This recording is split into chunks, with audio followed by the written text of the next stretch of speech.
Bien, je vous propose de reprendre avec cette table ronde consacrée au sujet société vieillissante, quel levier pour la croissance.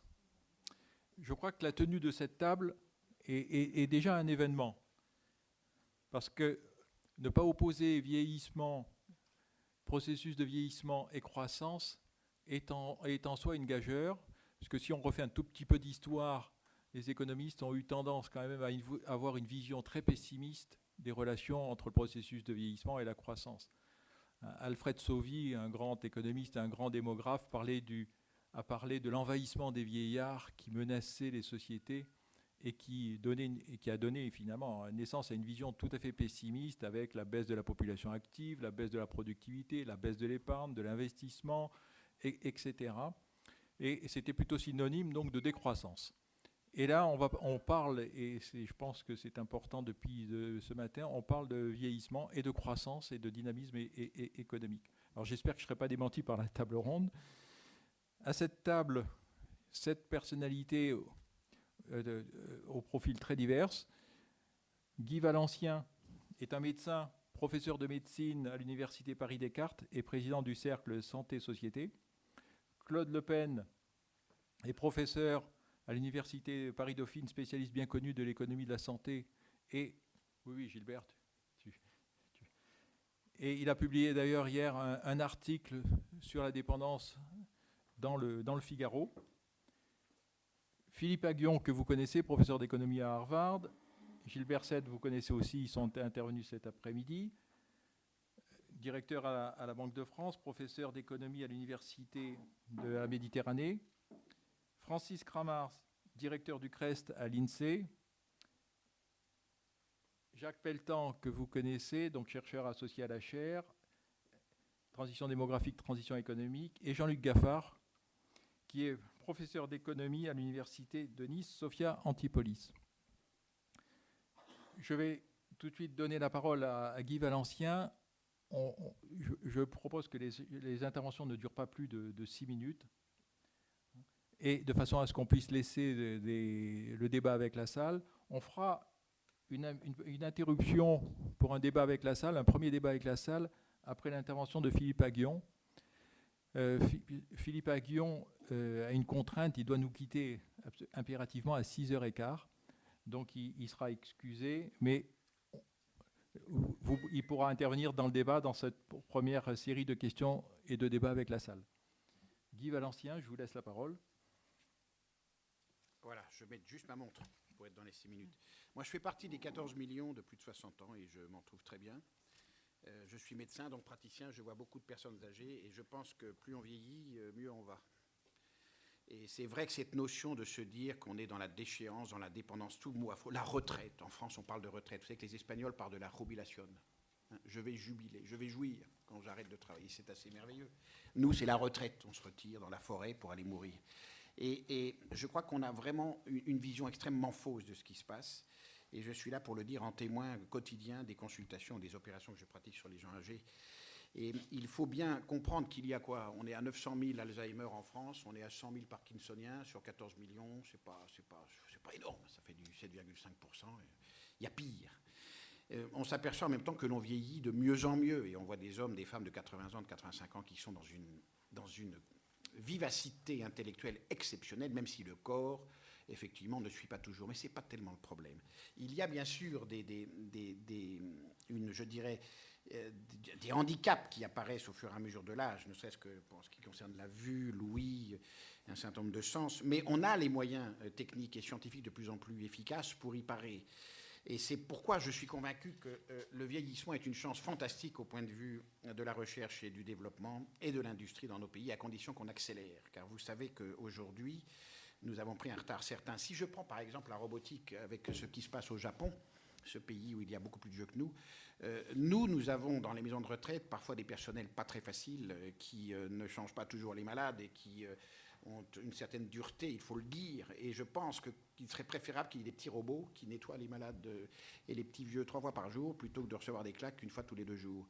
Et je pense que ce qu'il manque, c'est de la relation humaine. Mais en revanche, toutes les technologies doivent être développées pour faciliter la présence des gens âgés dans la vie de la cité.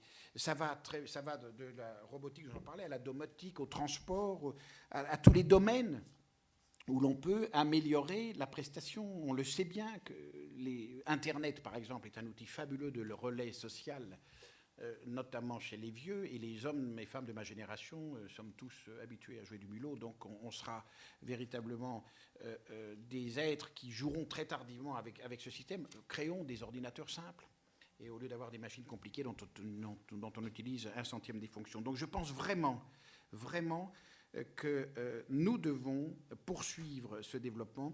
Nous devons surtout éviter la mort à l'hôpital, comme on le fait aujourd'hui, dans 75% des cas où on finit sa vie intubé, ventilé, perfusé, avec parmi les bips, tout seul. On vole la mort parce qu'on ne veut plus accepter la mort à la maison, telle qu'on la connaissait au XVIIIe siècle, avec toute la famille autour de l'aïeul, le chien y compris. C'est fini. Ce sont des images que l'on ne veut plus voir. On a totalement tort. Il faut savoir aussi que il faut revenir au lien intergénérationnel qui, en fin de compte, n'a jamais disparu. Quand on voit en consultation les petits-enfants qui viennent avec leurs grands-parents pour leur expliquer, on se dit que la France est belle et qu'il n'y a pas de fracture générationnelle véritable. En revanche, c'est vrai qu'on ne peut plus accueillir les anciens comme vous aviez dans les fermes où on le mettait près du feu, puis on le voyait se dessécher gentiment, on le tournait un peu à droite, un petit peu à gauche pour lui donner un petit peu de chaleur, et puis un jour il s'éteignait. Aujourd'hui, dans les F2 de banlieue, on ne peut plus avoir ses aïeux, et c'est bien dommage parce qu'on a là une difficulté. On les parque effectivement et on les met dans les maisons de retraite qui sont à la campagne alors qu'elles devraient être dans les villes pour être dans le tissu social, parce qu'à la campagne il y a des arbres et des chats, et quand vous êtes dans une maison de retraite que vous arrivez à peu près valide, dans les 6 mois vous devenez grabataire comme les autres parce qu'il n'y a rien à faire, vous ne pouvez pas sortir de cette maison. Il faut donc que les vieux soient dans la cité. Et c'est comme ça qu'on les maintiendra de plus en plus dans l'électricité du monde. Et j'en terminerai là, je ne ferai même pas 6 minutes. Voilà ce que dit un praticien simplement en voyant les gens vieillir. Je dis c'est le bonheur, parce qu'ils sont notre mémoire, ils sont notre histoire. Ils nous ont fait, on leur doit en plus, je dis que c'est une réalité citoyenne d'avoir une industrie, un développement et une recherche qui s'occupe de cela et de celle-là. Et j'en terminerai là. Voilà. Merci Guy Delancien. Bravo Guy. Claude de Penne. Pareil, même constat, même conclusion, même philosophie. Je ne suis pas trop étonné que vous disiez les économistes associent... Enfin, c'est paradoxal de parler de vieillissement et de croissance, hein, c'est quelque chose de paradoxal. Je crois que ce n'est pas si paradoxal que ça, parce qu'il n'y a pas de vieillissement. La société française ne vieillit pas. Elle rajeunit. Sur l'âge biologique évolue, mais l'âge social, à la limite, descend. C'est quelqu'un si on regarde en reste à vivre, quelqu'un qui a 20 ans de reste à vivre aujourd'hui, à 60 et quelques années, 65 ans, quelqu'un qui a 20 ans de reste à vivre en 45 ou dans les années 50, avec 40, 45 ans. Donc finalement, à équivalent vie, l'âge biologique n'est pas le marqueur de l'âge social, et notamment de l'inscription dans le cycle de vie. Tout le cycle de vie est décalé. Et donc finalement, alors on est habitué, c'est vrai, parce que administrativement, à des âges seuils, 60 ans, 65 ans, etc. Mais disons la vitalité, les capacités d'innovation, l'horizon de temps qu'on a devant, finalement fait que personne de 60 ans aujourd'hui n'a rien à voir avec personne de 60 ans. Rappelez-vous, dans la Chartreuse de Parme, la Sainte Sévérina, qui a un premier mariage, rencontre l'amour, elle a 35 ans, elle dit « Est-ce qu'au seuil de la vieillesse, qu'enfin il me sera donné d'être heureuse ?» 35 ans, le seuil de la vieillesse. Donc je crois qu'on est, si vous voulez, dans une espèce on est prisonnier de logique et de barrières qui nient l'essentiel. Et l'essentiel, c'est ce qu'a dit Guy, c'est-à-dire qu'on vieillit plus vite en bonne santé, l'espérance de vie en bonne santé augmente plus vite que l'espérance de vie tout court. C'est-à-dire qu'au fond, non seulement on vieillit, mais on vieillit bien, on vieillit mieux. C'est-à-dire que la fameuse dépendance dont on parle concerne 6% des personnes, c'est extrêmement faible. On sera tous malades, mais très peu de nous seront dépendants. Donc il faut relativiser beaucoup cette notion de vieillissement. Elle n'est pas constatée, en tout cas si on l'apprécie socialement, c'est autre chose. En plus, souvent le vieillissement est associé à déclin démographique. C'est-à-dire qu'on peut vieillir, une société peut vieillir soit par allongement de la longévité, soit par baisse de la natalité. Or, aujourd'hui, on a un vieillissement qui ne s'associe pas, en France du moins, alors c'est un petit peu différent dans d'autres pays, d'ailleurs ça fait une grosse différence entre les sociétés où le vieillissement s'accompagne d'une expansion démographique et les sociétés dans lesquelles il y a déclin démographique. Dans l'entre-deux-guerres, la France vieillissait, mais il y avait déclin démographique. Aujourd'hui, la France vieillit, entre guillemets, au sens d'augmentation de l'âge moyen de la population ou de la part des plus de 65 ans, mais il n'y a pas de déclin démographique, au contraire, il y a une démographie qui est relativement dynamique, au moins en Europe et peut-être même au-delà. On assimile aussi, le terme de vieillissement n'est pas aussi très bon parce qu'il fait référence à un vieillissement biologique, c'est-à-dire inéluctable, on vieillit tous individuellement. Mais une société ne vieillit pas, il n'y a pas d'inéluctabilité. Une société passe par des phases. Elle vieillit, elle rajeunit. La société française a rajeuni en 1945. Elle rajeunira dans 10 ans. À 1974, la vague démographique à 800 000 naissances se termine en 1974. On perd 100 000 naissances, on passe à 700 000 environ. Eh bien, quand on aura absorbé ce choc, cette baisse, eh bien, la société française va rajeunir. Donc l'avenir, nous sommes dans une phase actuellement, effectivement, d'augmentation, mais dans 20 ans, ça va s'inverser et la société française va à nouveau rajeunir. Donc il n'y a rien d'inéluctable. La société française ne va pas mourir parce qu'elle vieillit. Tout ça, c'est des assimilations du biologique et du social qui sont tout simplement pas exactes et qui correspondent à... Alors, ce qui est vrai, c'est que la société change, c'est vrai qu'elle se décale, une espèce de décalage. L'âge du premier enfant, c'est 29 ans. Après la guerre, c'était 20 ans. L'entrée sur le marché du travail, c'est pas loin de 30 ans. Il y a une espèce de... La maturité, en tout cas je parle de mes enfants, me semble arriver plus tard que celle de la maturité de ma génération. Et là, il y a un décalage global, disons, des âges sociaux et se focaliser sur l'âge biologique, encore une fois, n'est pas quelque chose de tout à fait normal. Deuxième point, il n'y a pas de marché pour les vieux. C'est-à-dire que c'est vrai qu'il y aura des services, c'est vrai qu'il y a des aménagements, etc. Mais tout ce qui est bien pour un vieux est bien pour un jeune. On a fait un séminaire avec la Fondation des Caisses d'épargne pour l'autonomie à Lille, avec des urbanistes, sur l'aménagement du cadre de vie des personnes âgées. Une maison, un espace à vivre aménagé pour une personne âgée est extraordinaire pour des jeunes enfants. C'est-à-dire que c'est formidable pour un jeune adulte. C'est des espaces intelligemment conçus, sans rupture, avec une pensée architecturale. Et donc c'est vrai que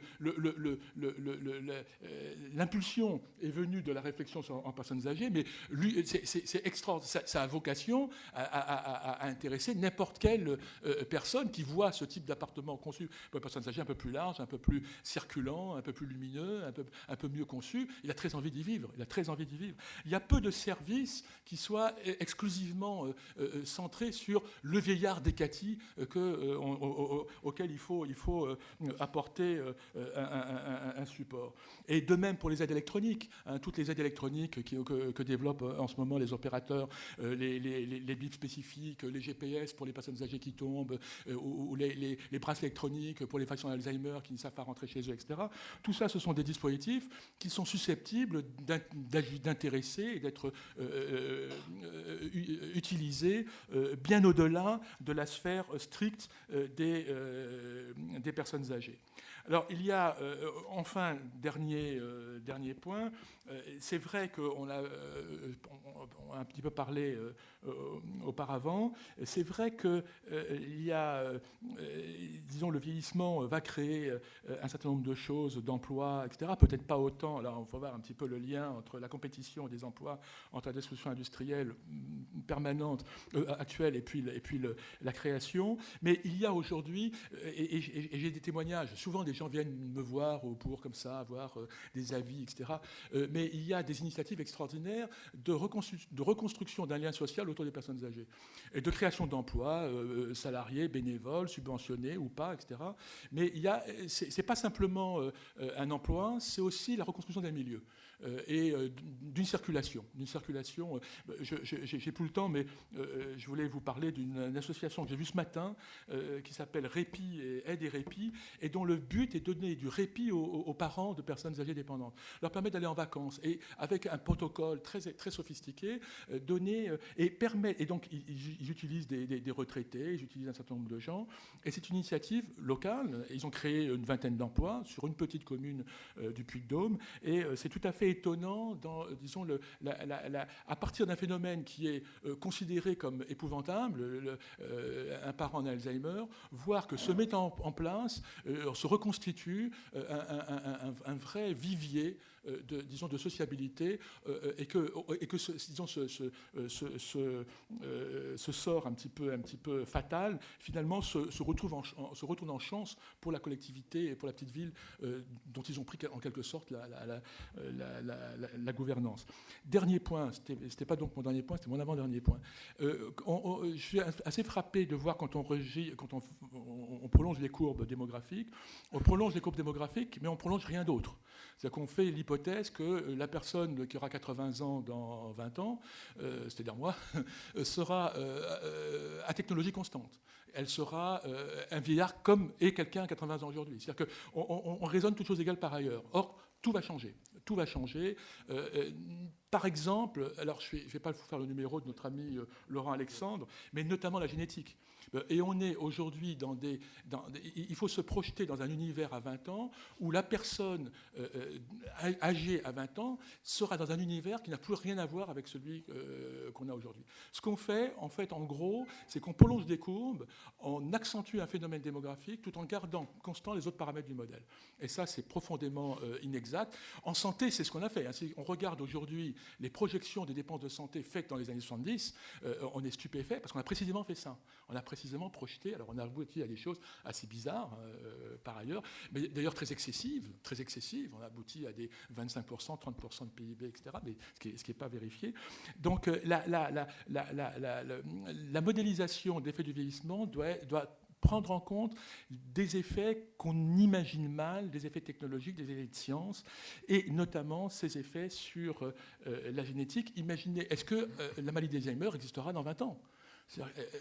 Est-ce que la maladie d'Alzheimer restera dans 20 ans ? Aujourd'hui, évidemment, parce qu'en 80 à 85 ans, c'est 6%, 7% en dépendance à l'étage des désorientés des EHPAD. Mais est-ce que la maladie... J'en sais rien. Aujourd'hui, il y a des recherches très sérieuses qui peuvent montrer que la maladie... On commence à trouver les marqueurs de la maladie d'Alzheimer, la séquence génétique.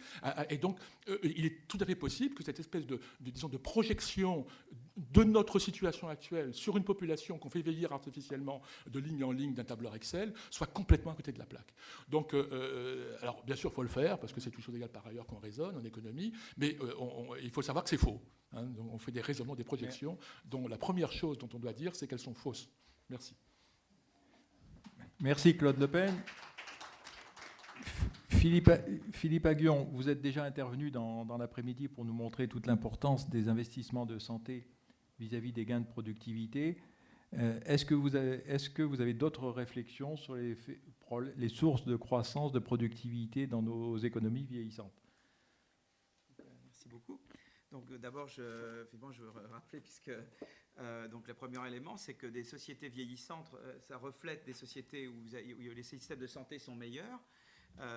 Et disons qu'il y a un certain nombre d'études microéconomiques et macroéconomiques qui montrent qu'il y a un effet certain de la santé sur la croissance, comme l'éducation a un effet positif sur la croissance. Donc cet après-midi, quand j'ai montré qu'il y avait une étude qui allait dans le sens inverse, on a montré pourquoi, en fait, c'est parce que cette étude avait mal interprété les résultats économétriques qu'elle obtenait. Donc il y a d'abord, c'est une bonne nouvelle le vieillissement, parce que ça veut dire qu'on a un bon système de santé, et avoir une bonne santé, c'est un facteur de croissance. C'est comme de dire on a un bon système d'éducation. Donc ça, c'est une première bonne nouvelle d'une société vieillissante.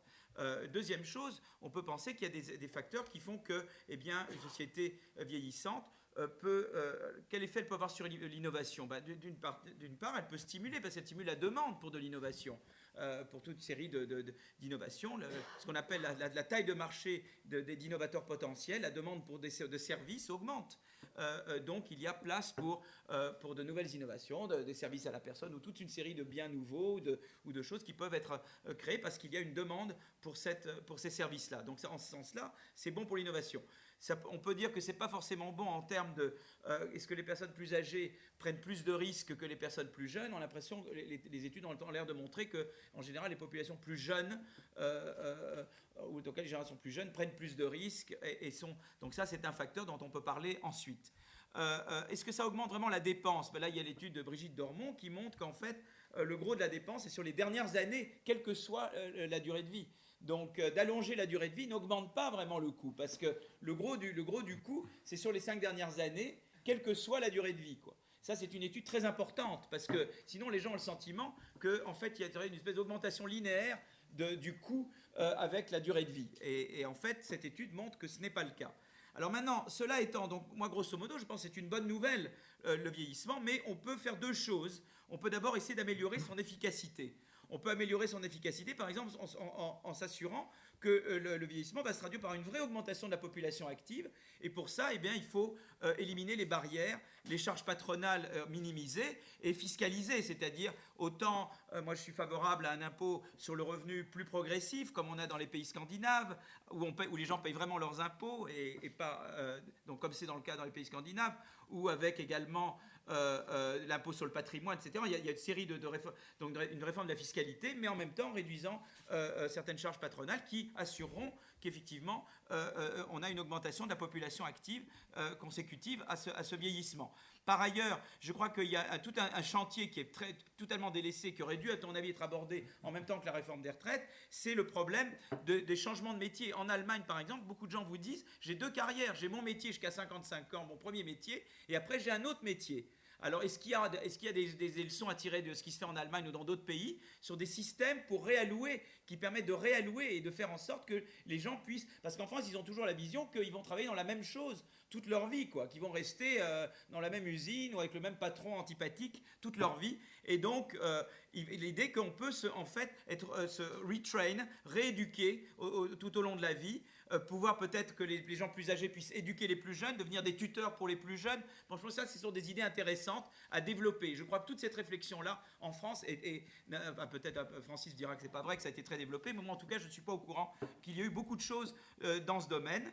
Donc, je pense qu'il y a à faire, il y a toute une politique à faire pour augmenter l'efficacité, faire qu'il y ait vraiment une augmentation de l'efficacité de l'offre de travail, de l'efficacité de l'offre de travail consécutive au vieillissement. Mais par ailleurs, il y a évidemment le problème du taux de dépendance. Et pour réduire le taux de dépendance et parer au problème dont je parlais tout à l'heure, qui était le fait que les vieux ont tendance à moins innover que les jeunes, je pense qu'il faut avoir une politique intelligente d'immigration. Les Canadiens ont une politique, je crois, intelligente d'immigration. Je ne sais pas si c'est le modèle à imiter, il y a d'autres pays. Et au lieu de mettre l'immigration avec l'identité nationale, il est grand temps de mettre l'immigration avec travail, avec éducation, avec ces politiques-là, et de cesser de considérer que c'est un sujet d'identité nationale, mais beaucoup plus un sujet qui va avec le traitement, justement, de comment maximiser l'efficacité économique du vieillissement. Voilà. Merci Philippe.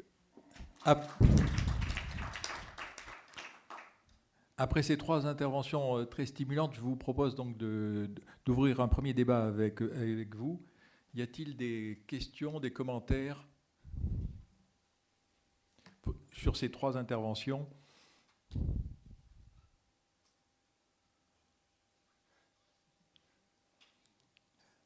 Bon, alors, oui.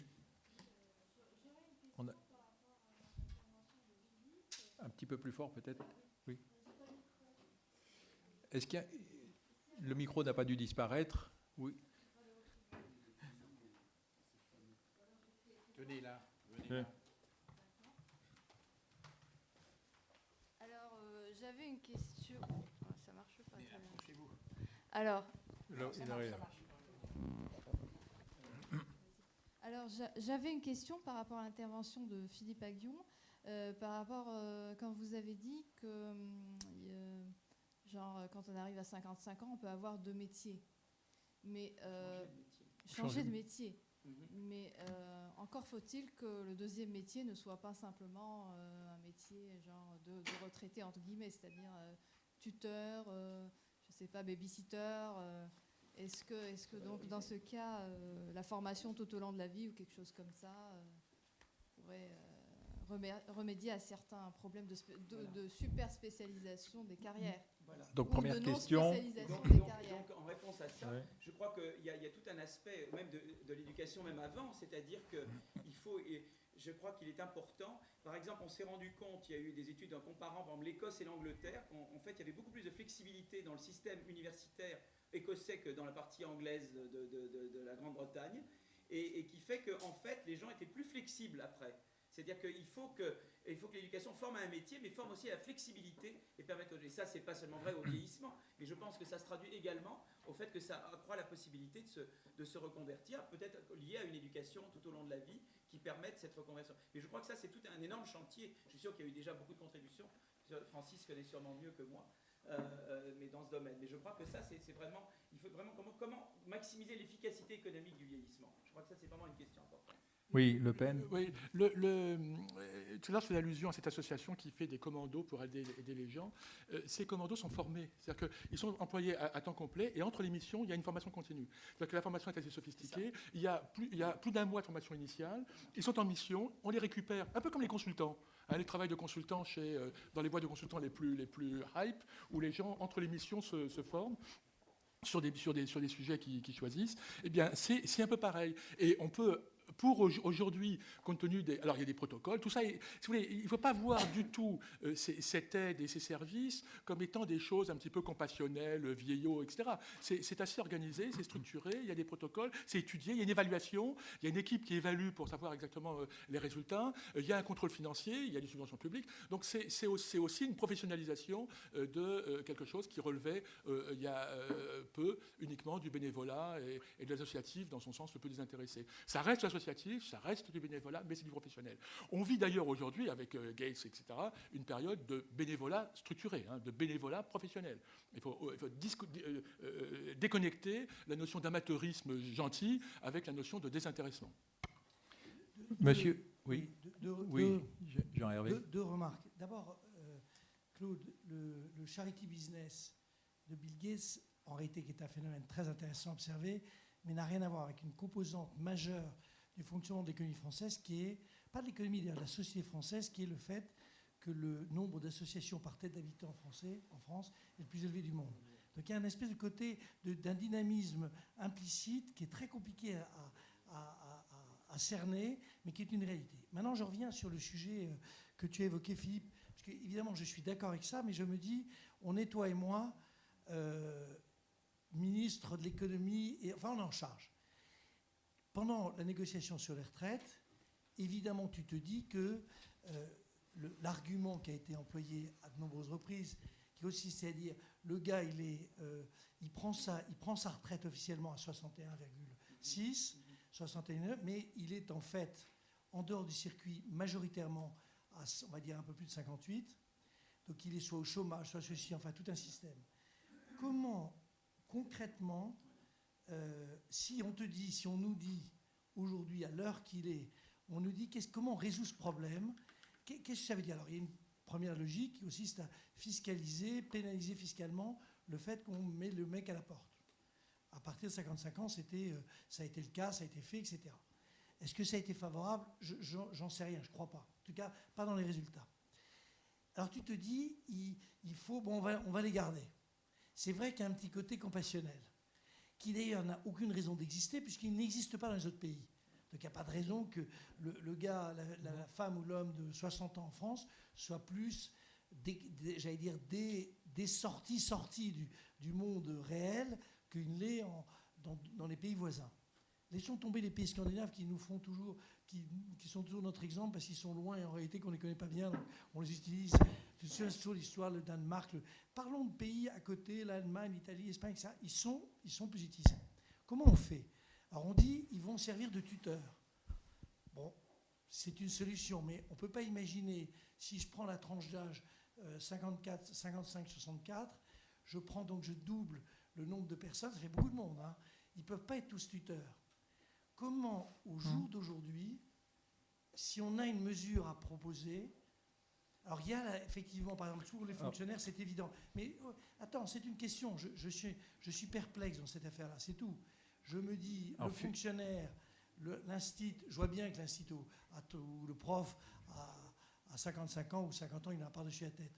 Donc on lui propose, mais on lui propose quoi? Alors il y a une solution, c'est on élargit, on propose le passage d'une administration à une autre administration. Ça, c'est envisageable. Mais dans le privé, au jour d'aujourd'hui... Philippe Aguillon, une réaction peut-être? Mais non, et les autres, là, parce que alors, Francis, mais je pose une question. Je me suis... Voilà. Pas les réponses. Mais tu voulais parler avant, peut-être, Gilbert? On reprend? Alors, on vous... Bon, sur ces sujets, peut-être à ce moment-là, vous pouvez aussi vous exprimer. Je pense que sur ces sujets, oui, on est complètement sur le sujet. Avant de reprendre le débat dans le sens où tu l'avais prévu, juste réagir à ce qu'a dit Madame. Moi, j'ai exactement la position inverse. À partir du moment où on dit « il faut faciliter les mobilités professionnelles pour les seniors par rapport aux âges antérieurs », mais pas sur telle activité, pas sur telle autre activité. À partir du moment où on met cette exclusion, on reproduit exactement ce à quoi on essaie d'échapper, à savoir le fait que certaines pertes de capital humain, parfois une érosion du capital humain, amène les gens à se confronter à des situations où leur productivité peut devenir inférieure à leur niveau de salaire. Alors si les salaires connaissent certaines rigidités, dans ce cas-là, évidemment, les situations de non-emploi ou de sous-emploi sont la réponse de marché, en quelque sorte, à ce manque de mobilité. Il ne faut rien postuler, a priori. Pourquoi ne pas mettre sur un même pied les mobilités vers des professions comme celles que vous évoquez, puis des professions qualifiées, mais avec d'autres qualifications? Pourquoi ne pas laisser faire les choses, en quelque sorte, le marché, d'une certaine façon, dans ce domaine-là? Parce que sinon, la sanction du marché sera forte. La sanction du marché, c'est évidemment un taux d'emploi des seniors qui est très faible dans notre pays. Alors, je crois que je vais donner la parole à Francis Kramars, puisqu'il avait prévu d'intervenir sur tout ce qui est situation du travail et faire des propositions dans ce sens. Donc, Francis. Des propositions, c'est la fête. Je voudrais un peu stopper dans le fond, si je viens ici, c'est pour pas dire exactement la même chose que les autres. Et c'est d'autant plus facile que je trouve que je partage pas du tout, je suis de ce point de vue, comme Gilbert, je partage pas du tout la vision un peu oui, tout va bien, c'est formidable, le vieillissement. Je ne vois pas pourquoi on serait capable de résoudre les problèmes du vieillissement. On n'a pas été capable de résoudre le problème de l'emploi des jeunes, de la formation des jeunes. On n'est pas capable de résoudre le problème des gens de 55 à 60 ans. On est capable de rien faire. Donc la question est pourquoi? Alors on va essayer de donner quelques éléments de réponse. Premier élément, on a fait un choix, mais le choix avait été fait avant sur d'autres sujets sur lesquels je reviendrai, de dire, au moment où les Suédois, les courbes sont fascinantes, on regarde, je suis désolé d'utiliser les Suédois, mais en 82, les Suédois ont dit, qu'est-ce qu'on fait? On ferme les usines industrielles où c'est dur. Est-ce qu'on dit que ces gens-là peuvent aller en pré-retraite? Non, ils continueront à travailler. Super. En France, qu'est-ce qu'on dit? Ils arrêtent de travailler. Ça veut dire quoi? Ça veut dire deux choses. Ça veut dire que petit a, l'offre de travail diminue. Et deuxièmement, ce que les gens oublient, la demande de travail pour les personnes les plus âgées se casse la gueule. Parce que pourquoi vous emmerdez à façonner des emplois pour les personnes âgées? Parce que ça demande un peu de créativité. Dans la mesure où l'État vous permet à coût nul et même facilite le transfert de ces personnes qui sont à votre charge vers la collectivité. Donc, en un mot, le problème auquel on a affaire actuellement, c'est un problème d'offre de travail. Et de ce point de vue, quoi qu'on dise, dire aux gens, vous allez devoir travailler jusqu'à 62, 65, 67, 70 ans, c'est bon. Indépendamment de la façon dont ça a été fait, je suis d'accord qu'on peut toujours critiquer. Mais le signal est là. Et deuxièmement, le signal est aussi adressé aux entreprises qui sont complètement coupables dans cette situation, ce qui renvoie à l'état déliquescent de la négociation paritaire. Il n'y a pas de paritarisme, c'est nul. Bon, donc, premier point, l'offre et la demande est complètement perturbée grâce à nos amis de 82. Évidemment, le point qui est évoqué de la sécurisation des parcours professionnels est un point essentiel. Sauf que, évidemment, j'y reviendrai, c'est aussi complètement perverti parce qu'on ne peut pas parler de sécurisation des parcours professionnels dans un pays où le taux d'emploi, le taux de chômage ne veut rien dire, le taux d'emploi des jeunes est très faible et le taux d'emploi des personnes plus âgées est très faible aussi. Pour des raisons sur lesquelles je reviendrai. Mais dans le fond, on peut se poser aussi la question de la sécurisation du cycle de vie, si je reprends les termes utilisés par Didier Blanchet tout à l'heure. Puisque ce qui compte dans le fond, et je suis tout à fait dans le fond d'accord avec ce que disaient M. Le Pen et M. Valencien, il faut pouvoir aller d'un endroit à un autre. La sécurisation chez soi, ça fait partie de au sens d'un appartement en bonne forme, ça fait partie de la sécurisation du cycle de vie. Ça veut dire quoi? Ça veut dire qu'il faut non seulement intégrer le passage d'un emploi à un autre, mais c'est le passage en formation et le passage après. Ça veut dire quoi concrètement en France? En France, nous sommes très forts parce que nous insistons pour que nos enfants travaillent entre 18 et 20 ans, pour ceux qui sont les êtres supérieurs qui vont dans les grandes écoles, et après, ils arrêtent de travailler, ils ne font plus rien, au moment où dans tous les autres pays, travaillent. Mais en plus, une fois que vous avez merdé à 18 ans, vous n'avez pas moyen de rattraper. Donc nous avons cette spécificité d'interdire les personnes de reprendre un emploi plus tard. Qu'est-ce que nous devrions développer? Ce n'est pas les DIF, ce n'est pas la formation continue. La formation continue est une mauvaise réponse au problème. Tous les travaux menés par Ekman actuellement montrent que ce qui compte pour le futur, c'est ce qui se passe de 0 à 5 ans, voire 7 ans. Donc ça veut dire quoi? Il faut dire qu'il faut, petit a, que nous fassions une bien meilleure formation dans les âges faibles, et comme le proposent des gens comme Cyrulnik, par exemple. Il y a un certain nombre de propositions sur ces thèmes qui avaient été prises dans la commission Attali, à laquelle Philippe et moi-même participions. Je ne sais pas s'il faut faire des publicités comme ça, mais bon, ça fait toujours bien. Il y a peut-être une femme ou deux dans la salle qui serait séduite. Deuxièmement, le truc qui se passe, c'est que quand on a raté à 16 ans, parce qu'à 16 ans, on a plein de choses qui font qu'on rate, on n'a aucun moyen de retourner à l'école à 18, 20, 22. C'est absolument scandaleux. Dans le fond, un système qui serait un système intelligent, c'est dire tout le monde a droit à aller jusqu'à la licence, gratuitement, et après les gens payent.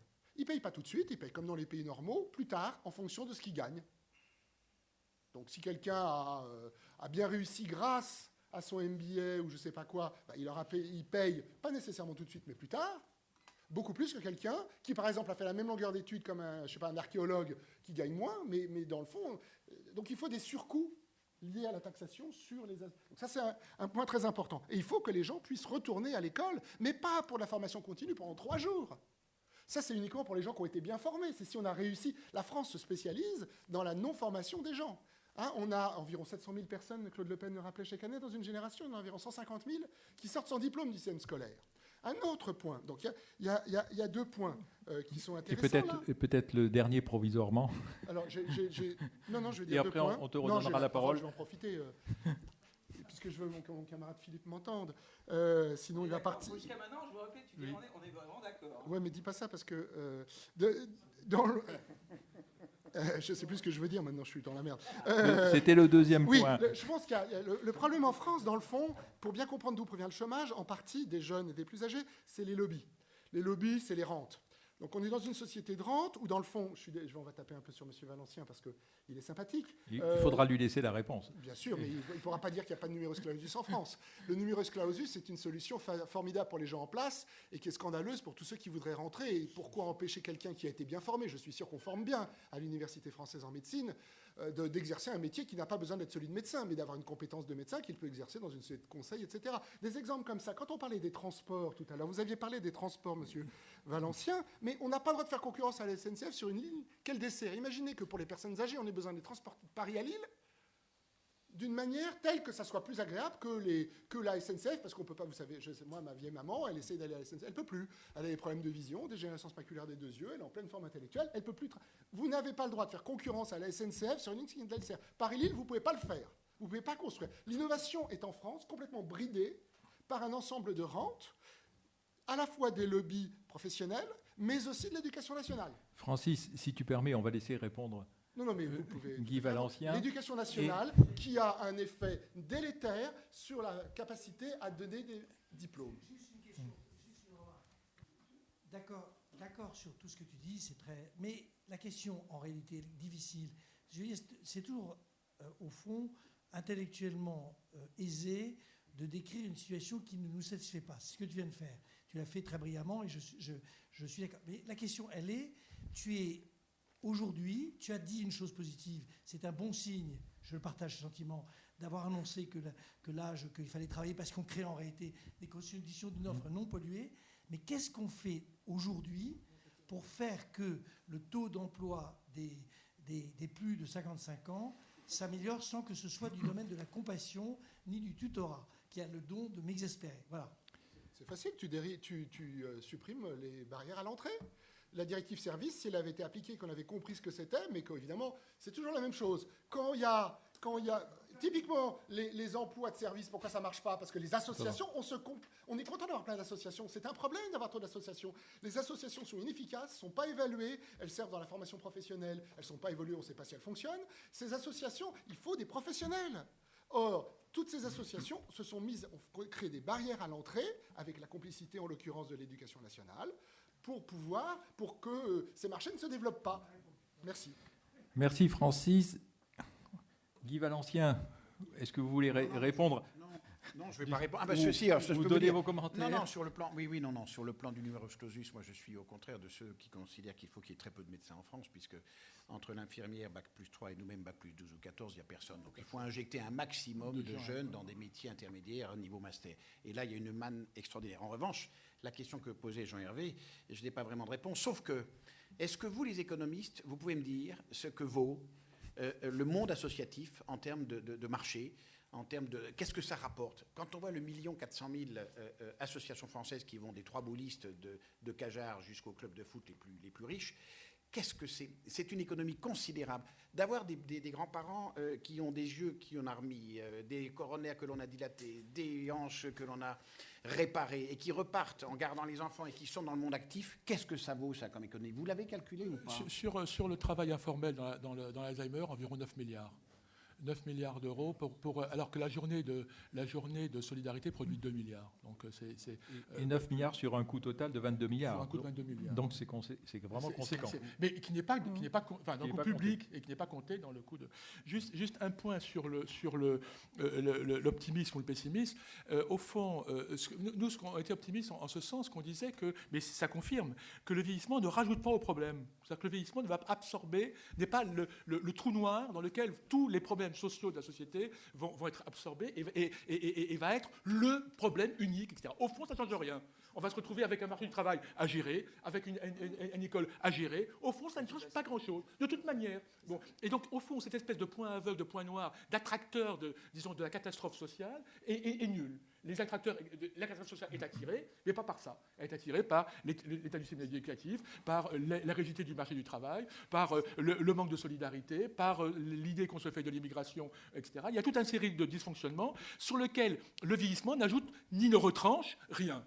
C'est ça, en ce sens, qu'on dit que ce n'est pas un problème.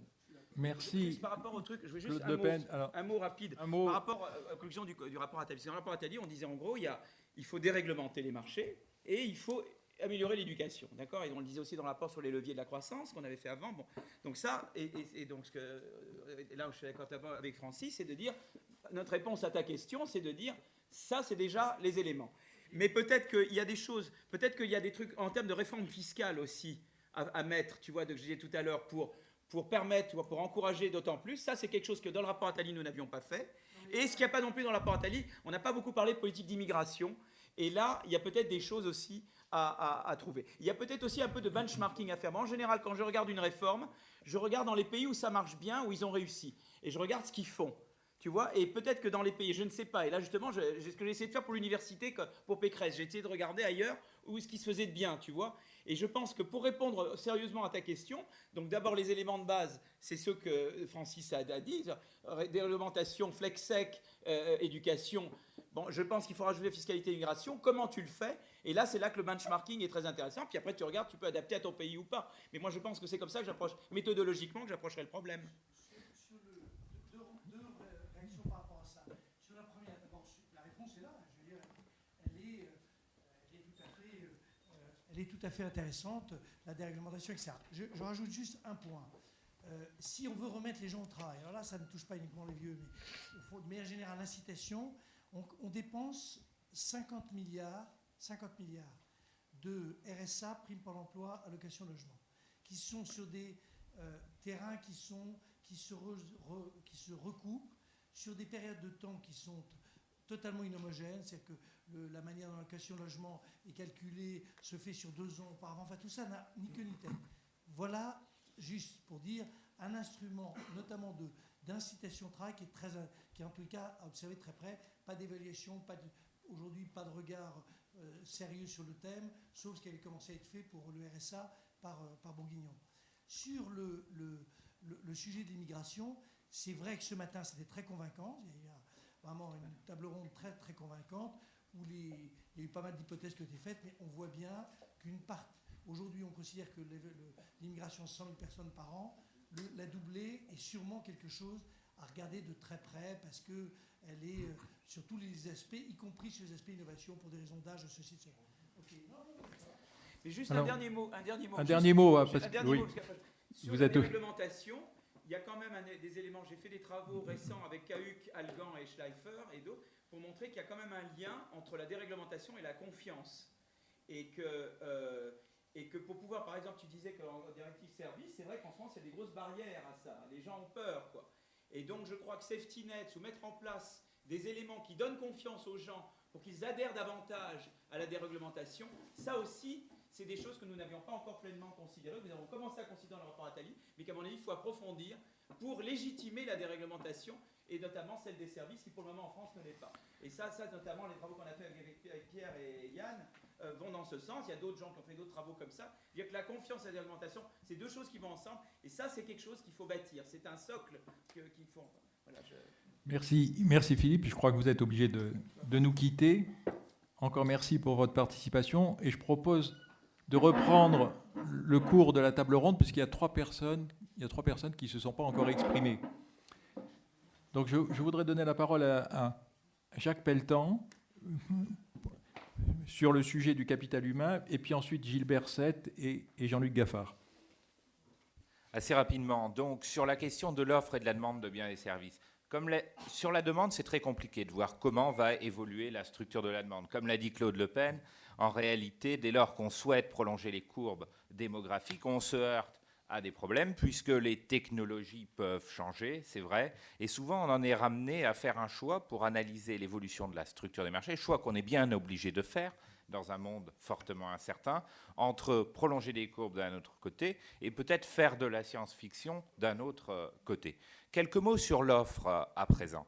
Et dans un contexte de vieillissement démographique, il y a 2 points que je voudrais aborder. Premier point, c'est lié à l'éducation. Je suis tout à fait d'accord avec Francis Kramartz. Au cours de la vie, il n'importe pas d'amener les gens 3 jours à l'école de temps en temps pour avoir bonne conscience. Mais si on veut réellement former les gens et éviter que l'amortissement du capital humain se prolonge trop, il faut les former, par exemple, 1 an. Et peut-être que l'une des solutions, peut-être qu'on peut faire autrement, mais l'une des solutions de les former 1 an, ce serait de rendre, comme on l'a fait pour le service militaire, cette année de formation obligatoire à 40 ou 45 ans, par exemple, pour éviter qu'il y ait des effets de sélection entre les gens bien dotés, des gens en capital humain qui vont continuer, les autres qui ne continuent pas, etc. Donc, premier point, c'est la question du capital humain. Est-ce que c'est une solution miracle pour faire travailler des personnes plus longtemps? Je ne suis pas sûr.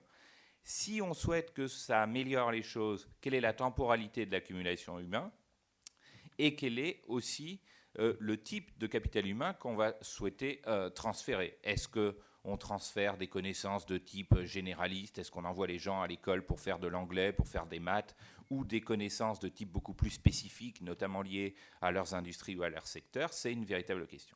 Et le deuxième point qui me semble important sur l'offre de biens et services, c'est la notion d'aversion au risque. Vous signaliez, Philippe Aguillon signalait les travaux de Cahuc et Algan. On peut citer les travaux de Cahuc et Algan sur la société de défiance qui ont été faits il y a 3-4 ans. Et on peut penser qu'avec la crise financière, cette défiance, non seulement envers l'avenir, mais aussi envers l'autre ou envers le risque, est amenée à peut avoir augmenté. Et je ne suis pas sûr que le vieillissement de la population, de ce point de vue-là, aille dans le bon sens. Donc à la fois du point de vue de la prise de risque, de la mobilité professionnelle, comme vous le disiez, du point de vue de la création d'entreprises et du point de vue du placement de l'épargne, alors qu'on est dans un pays qui manque cruellement de capital risque notamment, on peut se poser la question de savoir si le vieillissement de la population nous amène à un message complètement optimiste.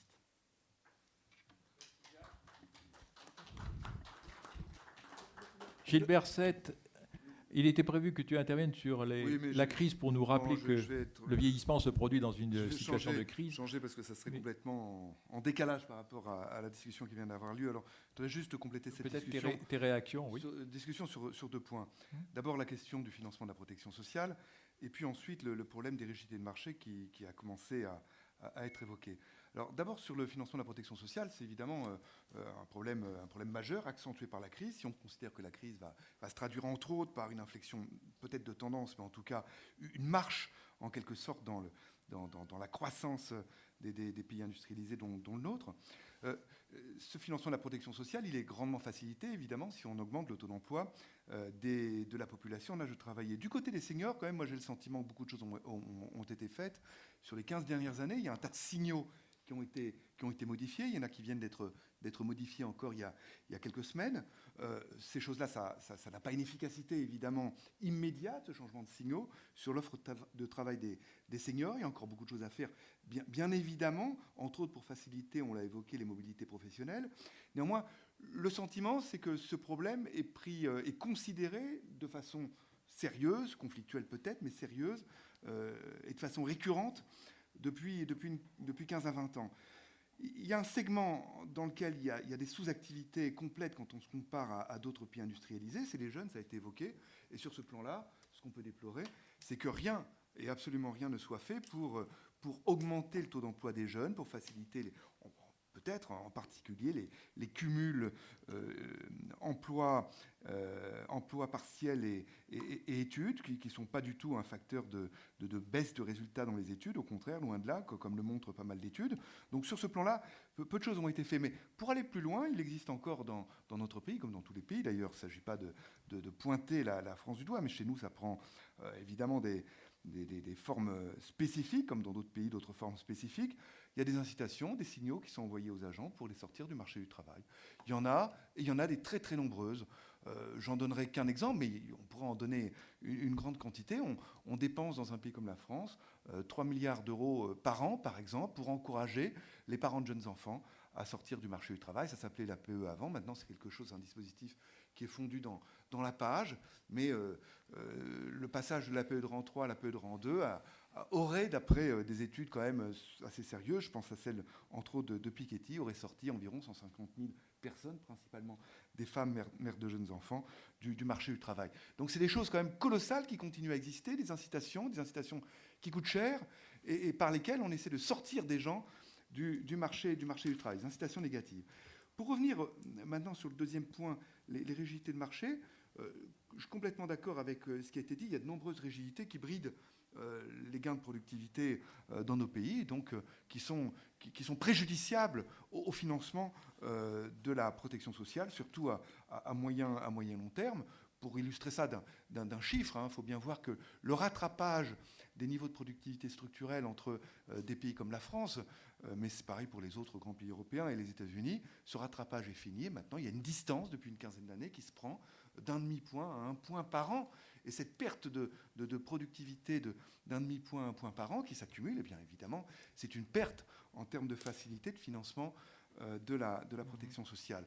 Mais il y a un autre travers des rigidités qui a à peine été évoqué dans la discussion, c'est le fait c'est des rigidités, je dirais, qui canalisent, qui brident l'offre de services à certains publics, et entre autres, les services offerts aux personnes âgées par une non-neutralité fiscale, par exemple, dans l'offre de ces services entre des associations non lucratives et des entreprises qui pourraient offrir des services équivalents. Eh bien, les pouvoirs publics, en quelque sorte, flèchent par certains avantages spécifiques, aident par certains avantages spécifiques l'offre de certains services sur certaines structures associatives au nom d'un bien-être dont en tout cas le bien fondé n'est pas du tout évident. Alors on est allé très loin dans ce domaine-là en France. On est allé quand même jusqu'à la création, moi ça me semble complètement aberrant, du statut des entreprises d'insertion qui vise à se dire on va faire du social auprès de personnes qui ont besoin d'être réinsérées dans certaines activités professionnelles en leur donnant un travail social à faire. Et c'est la façon dont on envisage la réinsertion de certains publics. L'offre de services de ces publics-là n'est pas a priori meilleure que l'offre publique d'entreprises éventuellement de marché. Et je crois que la mise en concurrence d'une offre associative et d'une offre d'entreprise à but lucratif ne pourrait être que bénéfique pour les publics concernés par ces services. Merci Gilbert. Il reste Jean-Luc Gaffard. Comme vous avez le privilège d'intervenir en dernier, vous avez aussi le privilège de pouvoir réagir à tout ce qui a été dit, y compris cet après-midi. Je crains surtout d'avoir un propos très décalé, à moins que je commence à dire que dans des mondes turbulents, j'ai tendance à penser que des rigidités sont parfois très positives. Et nous sommes dans un monde très turbulent. Vous m'avez fait venir ici, c'est très gentil, je ne crois pas avoir de grandes compétences sur le sujet lui-même. J'ai donc essayé de voir qu'est-ce qui s'écrivait sur les perspectives macroéconomiques d'une société vieillissante. Et ce dont je me suis aperçu, c'est que, je dirais comme d'habitude, les économistes modernes privilégient le long terme sur le court terme, privilégient les conditions d'offre, on en a beaucoup parlé sur les conditions de demande. Donc la macroéconomie, c'est une macroéconomie de long terme, ce qui veut dire que cette macroéconomie, au fond, elle se résume à faire ce qu'on appelle des réformes structurelles. Alors je pense que des réformes structurelles, il y en a un certain nombre qui peuvent être très utiles, elles ne le sont pas toutes. Par ailleurs, je pense que ces réformes structurelles, elles se font dans le monde réel. Ça veut dire qu'elles ne sont jamais des réformes optimales au sens de la théorie, elles sont toujours le résultat de compromis et de compromis sociaux dont il faut bien mesurer comment ils arrivent et comment il faut les gérer. J'entends bien qu'il faut systématiquement déréglementer. On déréglemente vis-à-vis d'un certain type de société, vis-à-vis d'une certaine histoire. Et après tout, une société qui perclue de rigidité a connu quelques années de croissance forte et durable. Alors, quand je regarde cette macroéconomie de long terme et que je vois comment elle s'applique donc à des sociétés vieillissantes, j'entends un roman. Le roman, c'est celui d'une société vieillissante riche qui va placer ses capitaux dans les pays jeunes, d'une société qui bénéficiera d'une meilleure rémunération de ses capitaux parce que les capitaux seront plus rentables dans les sociétés jeunes, d'une société qui peut-être aura une demande intérieure un peu plus faible et qui donc va exporter. Et je ne suis pas tout à fait convaincu que ce que j'observe aujourd'hui dans le monde coïncide très exactement avec ce partage des tâches, avec l'idée que des sociétés sont faites pour épargner et d'autres pour consommer. Je ne suis pas sûr que ça se fait exactement dans le sens qui est indiqué, pour des raisons que j'indiquerai peut-être dans un instant. Le tout étant assorti au total, je vais peut-être être un peu plus pessimiste en me référant à ce type de travaux que ce que j'ai entendu tout à l'heure, dans un contexte où ces pays vieillissants et ces pays néanmoins riches au départ vont avoir une croissance qui va être une croissance au moins affaiblie, parce que peut-être, mais ça j'entends bien que c'est très difficile à le mesurer et on ne sait pas trop dans quel sens ça va aller, où le taux de croissance de la productivité sera plus faible. Admettons que l'évolution de la structure par âge de la population, parce que c'est ça le vieillissement, on peut avoir des gens dont l'espérance de vie est plus longue, mais j'ai bien entendu tout à l'heure que peut-être dans 15 ans, 20 ans, il y aura de nouveau une redistribution de la structure par âge. Mais on peut imaginer qu'une structure par âge fait baisser la productivité. Donc on est dans un cadre de croissance qui pourrait être faible. Et donc évidemment, pour pallier cette croissance trop faible, eh bien, on voit toujours ressurgir le fait qu'il faut faire des réformes structurelles. Bon. Au passage, j'ai noté que parmi les réformes structurelles qui étaient proposées pour permettre qu'on place plus facilement l'argent des riches chez les pauvres, il fallait faire ressurgir la retraite par capitalisation. C'est le dernier argument en faveur de cette mesure intéressante. Bref, tout ça, c'est un avenir qui est dicté par des données fondamentales, souvent issues du cerveau des économistes, parfois en tout cas, alors que je considère que le futur sera ce que nous faisons du présent. Et l'idée que je voudrais simplement manifester ici, c'est que le problème de nos sociétés aujourd'hui, et depuis de nombreuses années, ce n'est pas le problème du vieillissement, c'est le problème de la croissance. Je veux dire par là que pour moi, un taux de croissance potentiel, un taux de chômage d'équilibre, ce n'est pas des variables exogènes, hein, c'est des variables qui ne sont pas dépendants. Ça dépend de la façon, il y a des effets d'hystérèse. Et ces effets d'hystérèse ne sont pas simplement dus à le fait qu'on a fait des bonnes ou des mauvaises réformes structurelles. Je pense qu'année après année, le type de choix en politique monétaire, en politique budgétaire qu'on a pu faire n'est pas sans influence sur la demande, parce que la demande, ça compte. Et cette influence sur la demande a une influence sur la croissance potentielle de l'économie. Parce que quand l'économie est en déséquilibre et qu'il y a une insuffisance de demande et qu'il y a des destructions de capacités, qu'il y a des destructions d'emplois, eh bien ça a des effets à moyen et long terme, bien sûr. Et quand vous avez des années de croissance molle, eh bien ça se retrouve et c'est ça le vrai problème. Et donc, j'en conclus ici que notre problème, c'est vraiment la croissance. Et tout à l'heure, on disait qu'il y a une véritable opportunité au vieillissement. Je pense qu'il y a une véritable opportunité au vieillissement. Je pense que le fait que se développent les dépenses de santé, c'est une vraie opportunité de croissance, à condition qu'on sache le saisir, qu'on s'organise de façon à pouvoir le saisir. Et donc, le vrai problème qui nous est posé, on n'a pas su vraiment, je parle des pays de l'Europe continentale, des grands pays de l'Europe continentale. Moi, les comparaisons avec les pays scandinaves, ça m'a toujours laissé un peu rêveur pour la raison suivante, c'est qu'on ne compare pas un pays de 60 millions d'habitants avec un pays de 5. Les problèmes ne sont pas tout à fait de même nature. Et donc, on n'a pas su vraiment saisir, capter les opportunités technologiques qui étaient devant nous. Nous ne sommes pas capables de saisir les opportunités de l'extraordinaire ouverture des marchés depuis 20 ans, parce que c'est ça, la mondialisation, c'est l'ouverture des marchés, c'est la possibilité de jouer sur des effets d'échelle et d'avoir des gains de productivité importants. Nous n'avons pas su le faire. Le problème du vieillissement, c'est la même chose. Est-ce qu'on va être capable de saisir l'opportunité de cette transition ouverte par le phénomène de vieillissement? Voilà ce que je voulais dire. C'est un peu provocateur, peut-être. J'ajoute qu'on comprendra, ceux qui ne me connaissent pas, que je ne suis plus à l'Université de Nice-Sophie Antipolis depuis quelques mois, mais je suis surtout directeur de département à l'Observatoire français des conjonctures économiques. Merci. Merci Jean-Luc Gaffard.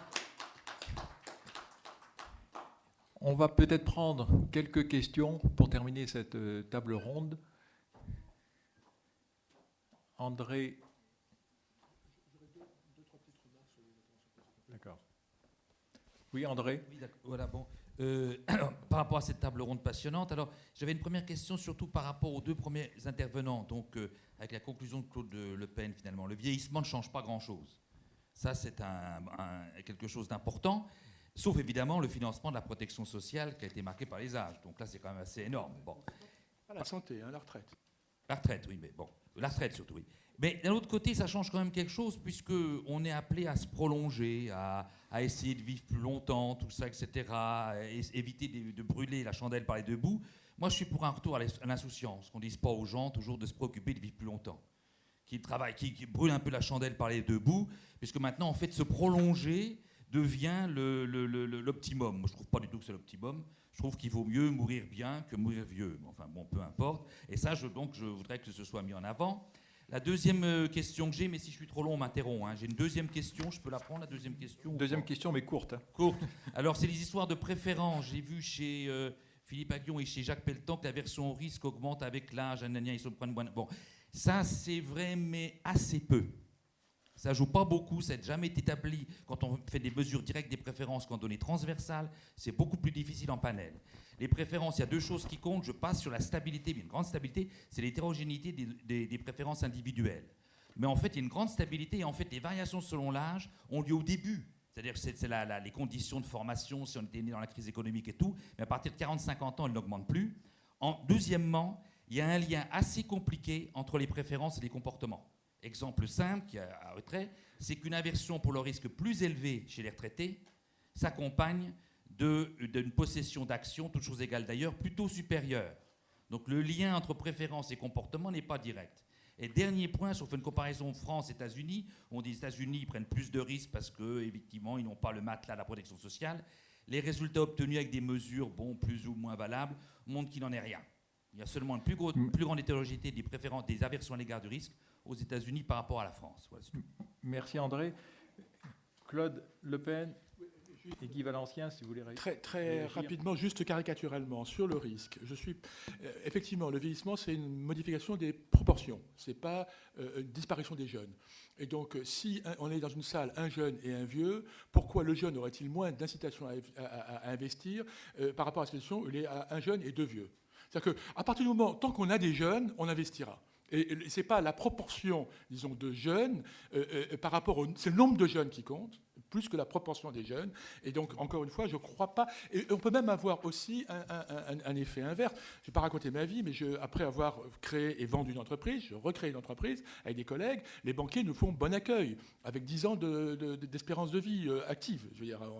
Et au contraire, moi, ce que je crains, c'est un effet d'éviction. C'est-à-dire que si aujourd'hui, avec une expérience, ayant une carrière d'entrepreneur devant vous, ayant capitalisé ça, vous recréez un business, vous allez être beaucoup mieux accueilli qu'un jeune qui n'a pas fait ses preuves. Il y a à la limite presque un risque inverse. Il y a effectivement, je pense que l'avieillissement n'est pas l'élément dynamique essentiel. Il y a un exemple caricatural, c'est celui des médecins. Il y a encore 5 ans, alors que la démographie des médecins baissait, on les encourageait encore à la cessation d'activité. On payait les médecins pour arrêter de travailler. Aujourd'hui, on demande aux médecins retraités de venir compenser la baisse démographique. Aujourd'hui, l'Ordre des médecins appelle les médecins retraités à reprendre du service, etc. Qu'est-ce qui est déterminant? C'est la conception qu'on se fait de qui est jeune, de qui est vieux, du fait que est-ce qu'on est un vieux docteur à 60 ans ou 65 ans, et à cette idée absurde que le travail se partage et qu'au fond, les jeunes, en faisant partir les vieux, on n'aura plus de travail par les jeunes. Et donc, c'est les conceptions générales qui guident les choses, beaucoup plus que la démographie ou le nombre respectif des uns et des autres. Dernier point, la santé. Philippe Aghion l'a dit. La dépense de santé en France a le plus augmenté dans l'histoire au moment où la société était très jeune. Dans les années 50-60, on avait un taux de croissance de 10%. Depuis que la société vieillit, la croissance a baissé à 3%. En ce moment où ça vieillit, c'est 3%, 3,5% de croissance. Alors que, donc, il n'y a pas de corrélation. Il n'y a pas de corrélation entre l'âge et la dépense de santé. Il y a une corrélation entre la manière dont on traite les gens et la dépense de santé. Donc si vous prenez un vieux et que vous ne le traitez pas, ça n'augmentera pas. Si vous prenez un jeune et que vous le traitez beaucoup, ça augmentera. Et on traite beaucoup les gens, vieux comme jeunes. Donc la dépense de santé n'a rien à voir avec l'âge, elle a à voir avec l'intensification des traitements qu'on applique à tous les âges de la vie. Et la dépense de santé des jeunes augmente aussi, peut-être parce qu'on trouve les prétextes pour vous soigner. Et donc il ne faut pas voir ça sous l'angle, encore une fois, du mécanique. Il y a deux phénomènes qui sont absolument à proscrire. C'est la mécanique, l'assimilation biologique. Penser le social sous l'angle du vieillissement biologique. Et c'est malheureusement ce qu'on fait.